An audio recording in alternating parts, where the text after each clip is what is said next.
What's good, YouTube? Dmgaming here, guys, and today we are taking a step into Dragon Ball Z Kakarot, and we're gonna explore a new area of the game, in a sense, tied to the channel, guys. So what we're gonna be doing is I'm starting a series that we will start to cover the lore for Dragon Ball Z Kakarot. Now, I'm not talking about the anime, I'm not talking about the manga, I'm not talking about the what ifs. Now, we'll piece those things in there, but my focus is to cover what we see in the game, what the game presents to us as lore. All right. And I want to do that series and begin to do that. And you know, guys, like Geekdom 101 is very prominent in the Dragon Ball community in the sense of doing the manga, the anime. There's guys out there that do what if scenarios.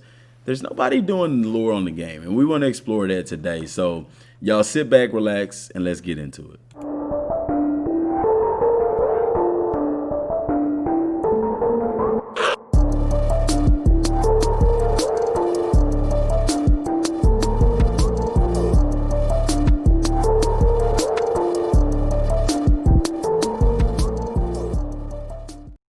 All right, so one thing I do want to mention before we get started, guys, we have merchandise for the channel. I have my merchandise and then Beautiful Halo. Y'all check those links down in the description box down below. And also, I apologize about yesterday. For some reason, there was a live stream scheduled. Somehow I may have clicked the wrong button somewhere or something like that. And there was a live stream going on from like 6 to about 8 something at night. Thank you, Kyle, my buddy Kyle, for letting me know about that. There was people in the comment section, guys. I apologize. I didn't live stream yesterday. I probably played the game for about 20 minutes yesterday. I was exhausted, guys. And so I went to bed at probably around 7 o'clock because I had to get up this morning, of course, for my paper route. And also we have a basketball tournament today, a district tournament for our 7th grade boys. And so it's going to be another long Saturday. Now, I do plan on streaming when I get home. I will keep y'all updated via Twitter. And I also have to apologize for I haven't been that active in the comments. It's been a really busy day yesterday. We had a bunch of teachers out, so I had to fill in a bunch of places and stuff like that. And I just didn't have the time, and I apologize for that. I tried my best to at least like and put a heart on the comments that I did see. But I like to let y'all know what's going on. I mean, at the end of the day, I am still human.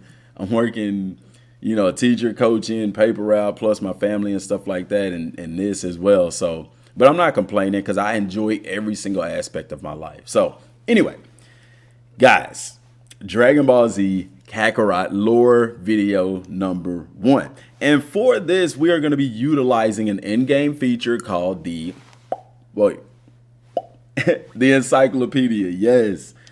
So let's go into the Encyclopedia, and y'all can see I'm with Gohan here. So one thing that I do want to point out is whenever the game was talking about original episodes, remember that I told y'all that episodes aren't sagas, because I know it says next episode of Dragon Ball Z or whatever, and they pretty much cover the entire saga. That's not what an episode is. And we know that if you go into the game, see here you have Saiyan Saga episode 1, episode 2, episode 3. Episodes are not complete sagas. Episodes are basically those it's like a glorified subquest in a sense, you know. And we also know this if you go down into the videos.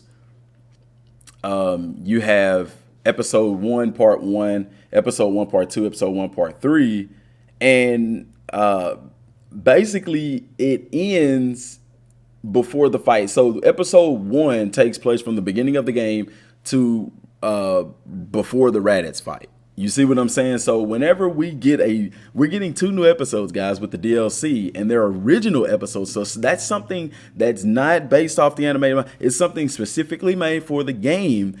And that puts it into the extent of what it could be. Now, looking at what I know now about the game, I think the original episodes may be something centered around Toa and Mira, or possibly Banyu or something like that. So it'll be something to the effect of that. Possibly Android 21. I don't know. And then the new arc, I believe, is going to be super based. Data miner's already leaked.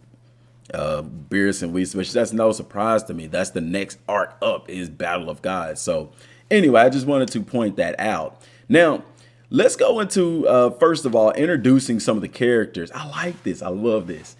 Let's introduce Goku here. And a summary of Goku just says a Saiyan born on planet Vegeta and sent to Earth as a baby.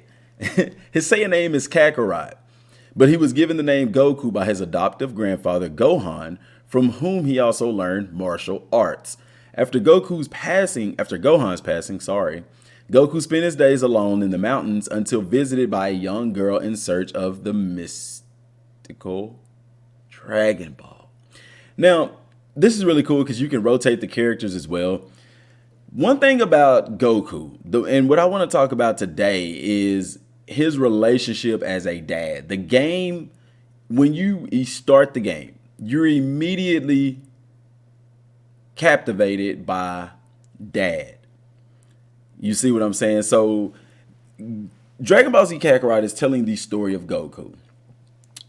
And the first thing we see is Goku, the father. Now, we know that in the anime and stuff, there's memes going around that Goku was a bad father, that Piccolo was a better father to Gohan and this and that. But diving into this a little bit deeper, we come to realize that Goku wasn't a bad dad. I mean, Goku loved Gohan. He loved Goten. He loved Chi-Chi. He was a great father and a great husband. Now, did he go off and train and do a lot of other things? Yeah. Was he selfish in some regards? Yeah. But how many of us don't pursue our own careers, don't pursue our own desires, even though we have a family? Look at me right now. I'm doing YouTube. This takes time away from my family and my kids. You know what I'm saying? My wife and my kids. Do I still spend time with them? Of course. But there are times when it's like, okay, I need to do this. And it's not because I have to do this. It's because I enjoy doing it. And at first, I'm not going to say that my wife was completely on board. I mean, she supports me in whatever I want to do. My kids support me, but it's nothing to the level of her support for me right now. And it's not because of my success, because she was supporting me this way before I ever got to this level that we're at right now. And she would watch my videos. She would tell me about stuff in the comments and stuff like that. And she doesn't even like Dragon Ball Z. She teases me about it. I mean, she'll buy me stuff for it and all this and that, but Goku is sort of the same way. Chi-Chi doesn't like that Goku fights, but she appreciates what he does for the world and for the people around him. She loves that Goku is happy. And when Goku is happy, Chi-Chi is happy. You see what I'm saying? Gohan is the same way. Gohan is not deep down inside, Gohan is not a fighter. Gohan is someone who aspires to affect the world in a different way other than fighting. And when you start the game, you're immediately thrown into that. Gohan and Goku walking and having this conversation. And Goku asks Gohan, so what do you want to be when you grow up? And Gohan wants to be a scholar. You know what I'm saying? And it's interesting that he wants to be a scholar because when you look in the anime side of things, Chi-Chi's it's almost like she's forcing Gohan to study. Yet nobody questions Chi-Chi. They question Goku. Goku wants Gohan to train and fight and stuff like that. And he's considered a bad father. Chi-Chi is forcing Gohan to get his studies and stuff. But nobody's questioning that because mentally we're like, okay, the books is what's going to take you somewhere in life. But here's the reality of the situation is that no matter what you do in life, your purpose is your purpose. You may make YouTube videos for a living, and through that, you may change somebody's life. You never know. I'm pretty certain there's been content creators who have literally changed somebody's life. Maybe somebody who was struggling with a mental illness or something like that, or dealing with the passing of a loved one, or even a breakup in a relationship. And to be able to come somewhere into a community and feel that connection with someone else and hear something inspiring that can change your life. I mean, you never know. And somebody on the outside looking in would be like, dude, they're just playing a video game on YouTube. But for you, it's so much deeper than that. You see what I'm saying? So you never know what your role is in this life. Goku's role wasn't to be a scholar. And if you look deep down in the lore, Goku's a knucklehead. You know what I'm saying? But he changed the world. He impacted so many people, not by being what people wanted him to be, but by being himself. And that's Goku. And we see that because even when he's walking with Gohan at the beginning of the story, in Dragon Ball Z Kakarot, he tells Gohan, that's great that you want to be, I'm paraphrasing, that's great that you want to be a scholar, but he's real with him. He lets him know, like, hey, I really wish you would train. I really wish you would like to fight, And that's interesting. And because as a father myself, you want your son to kind of do some of the same things that you've done. I've played football in college and stuff like that. And, I had the honor to be able to coach my son in middle school, and you want him to do well. And, it's especially, okay, perfect example. I wasn't a bad football player. My son has the potential to be even better than I was, because at the level that he's at right now, he's further ahead of where I'm at.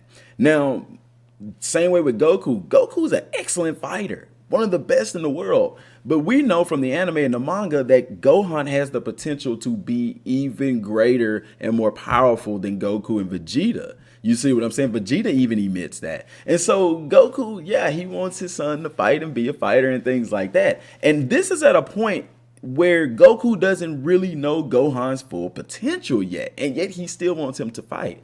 And it's the same way with, me and my son. Like, he doesn't like to work out and stuff like that. And it's like, man, you have so much potential. If you tapped into that potential, bro, I'm talking NFL level talent. You know what I'm saying? The world is at your fingertips at that point. And so I can relate to Goku in that regard. And I imagine many of you dads out there with sons can relate to him as well. He likes that he wants to do this, but he still wants him to do this. You know what I'm saying? That's not being a bad father. That's just a father thing, to want your son to do something that you enjoy doing as well. So some secrets of Goku. Being a Saiyan, Goku is capable of transforming into the great ape, provided he has his tail. To prevent Goku from ever transforming again. In order to prevent Goku from ever transforming again, Kami removed the tail. There's still a small chance it will eventually grow back, though it seems it won't if a Saiyan becomes as strong as Goku. That's interesting that they say it has the potential to grow back. It'll eventually grow back, because we know in GT, which, I'm not getting into the argument of canon, not canon, this and that. They actually played on that and pulled his tail back out or whatever. And then the secrets of Goku 2. Goku won the 23rd World Tournament by defeating Piccolo Jr., or Piccolo as I like to say it.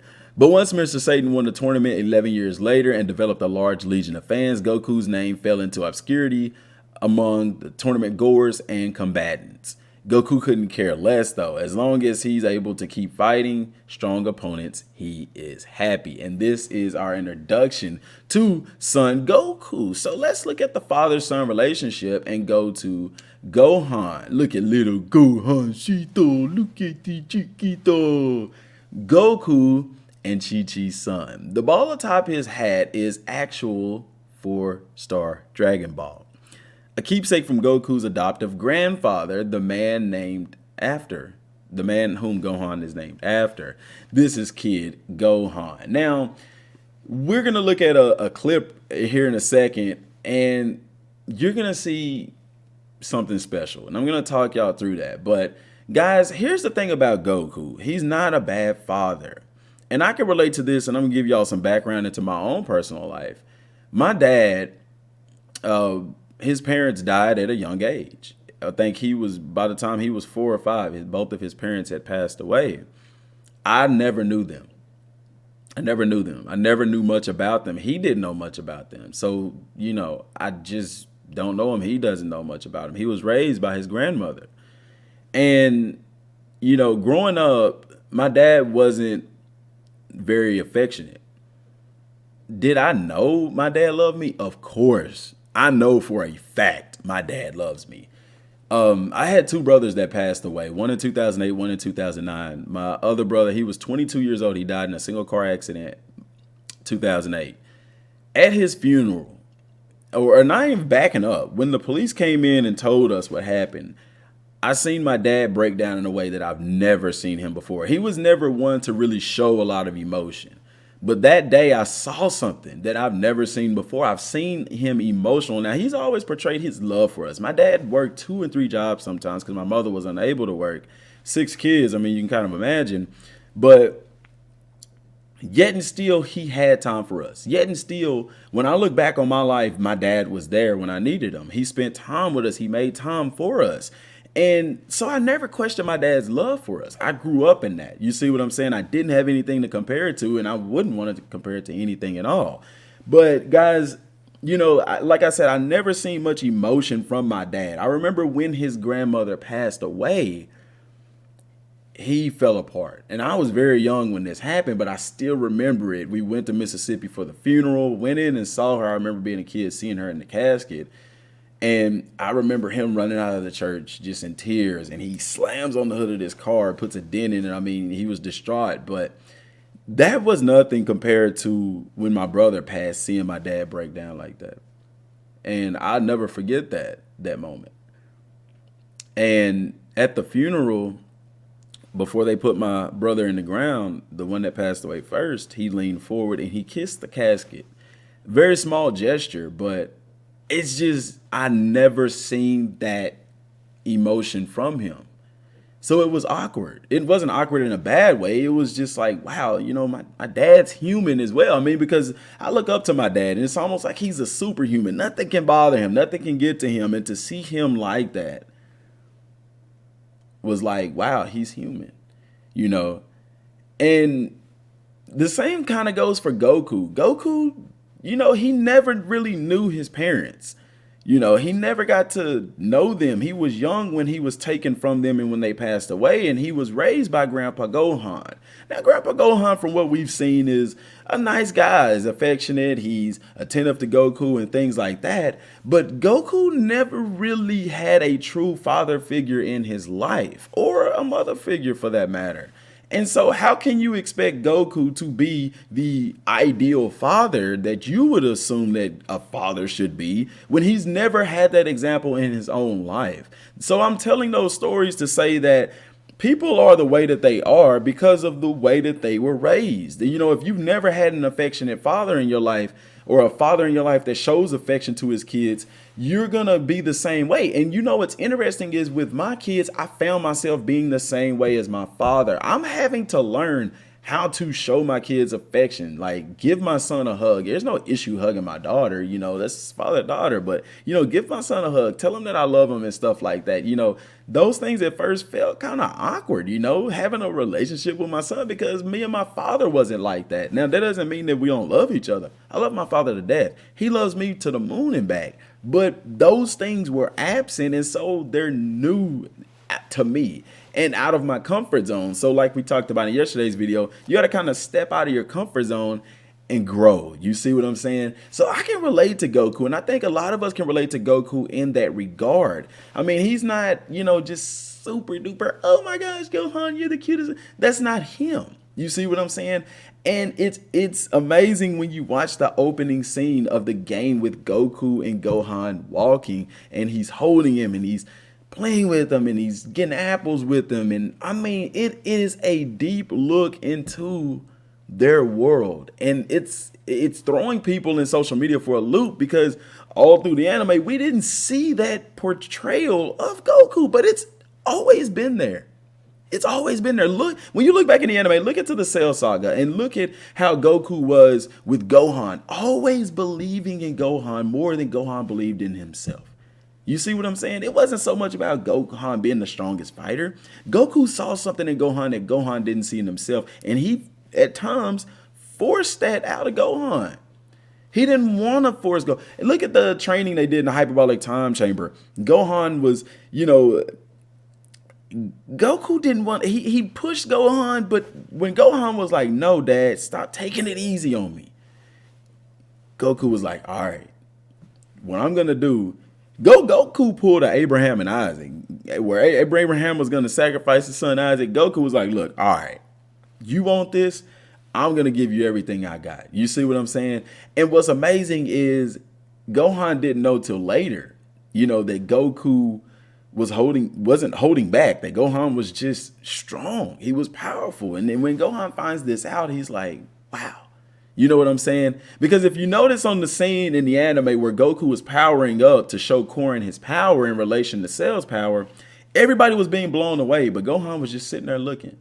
And I wonder what was going through Gohan's mind. Probably like, wow, dad is that his full power? Like, that's very close to mine, But even with the fight with Cell, when Gohan is getting down on himself, Goku is telling him, Gohan, you're more powerful than this. You're stronger than you can ever imagine. Believe in yourself. Believe in your friends. It's there. You see what I'm saying? And we'll get into that in the game when we get to those points. So I don't want to get too far ahead of myself, but I'm just saying how Goku's relationship is to Gohan. So let's check out the video of the opening. Whenever Gohan first sees Goku, well, not first sees him, but Goku's doing image training. And look at what's the first words. Look at little kid Gohan, happy, his tail's wagging. He's very innocent. Look at his eyes light up when he sees his dad. Dad? You see that? That is not something a child will show for a bad father. Look at him. And then what? He's in awe. What's dad doing? What's going on? And things like that. And we know what Goku was doing. He was image training and stuff like that. But just to see Gohan's face light up that way, you know what I'm saying? That is a sign of a kid that is, really, really invested in someone that he calls dad. And he depended on him. He was provided for. Because even if you look here in this video, Gohan's lost, he's hungry, he's alone. Look, he just said it, I'm all alone. He misses his dad. He never said I miss my mom. I mean, he did go and check on Chi-Chi, but he's really wanting his dad. And guys, it's a beautiful, beautiful thing. Goku is not a bad father. Goku's an amazing dad to Gohan. And I really love how the game is really exploring that and diving deep into that. And this is going to be a story that we're going to cover throughout the game. I mean, this along with a lot of other background stories and stuff like that. So I am extremely, extremely interested in seeing how these stories play out. Now, what's interesting is this right here. At the beginning, you also find this stone. And it's really cool. So the summary of the stone is a stone that young Goku and Krillin were tasked at finding as part of their training. Master Roshi threw the stone into the forest, and whoever found the stone first was allowed to eat dinner that night. I love how the game is giving this background history to Dragon Ball. I know people would love to play it. However, what's interesting, and we can view the memory. Well, that's all it says. It's Goku. This is exactly what he told Gohan in the story, and this is really cool. This was Goku talking to Gohan. This is a stone me and Krillin used in our training. Me and him had to hunt this thing down. Krillin beat me then, but only because he cheated. I had to go hungry that night. Ha ha ha. He was telling his son about his past memories. And he has this stone to show for it. So Gohan can go and look at this stone and know about his dad's past. So guys, these are the type of things that we're going to be exploring in Dragon Ball Z Kakarot. And it's really, really fun. It's really awesome. You also have this amazing relation chart that you can see kind of like a family tree of sorts. And we see Goku here, parent, child, Gohan. You can see Gohan's transformation. And I don't know what that was going to be. Probably going to be an older version of Gohan or something to that effect or something. But even still, guys, there is so much lore to be explored here, and we are just touching the surface. So let me know what y'all think about the series down in the comment section down below. Like I said, I will be streaming later on. I will keep y'all updated with what's going on with the tournament so you can know kind of a time frame when I'll be back and when I'll be getting on. Guys, I appreciate y'all's time for tuning in. Till next time, y'all, thanks for watching. Have an amazing day. Peace.